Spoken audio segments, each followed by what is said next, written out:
May mga lugar dito sa ating bansa na may schistosomiasis o may mga schistosoma.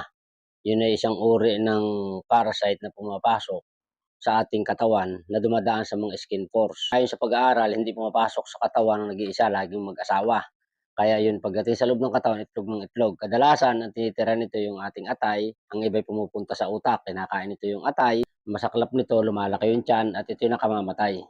At wala halos gamot po dito maliban na lamang na pahinain ang sisto sa ating katawan. Ngayon minamahal kong mga kapatid, kung sakali na magkaroon ng ganitong problema sa inyong buhay, uminom kayo ng pinaglagaan ng bunga yung ginagawang nganga. At yun po ay inom kayo ng isang tasa o kalahating tasa tuwing umaga, isang oras bago kumain.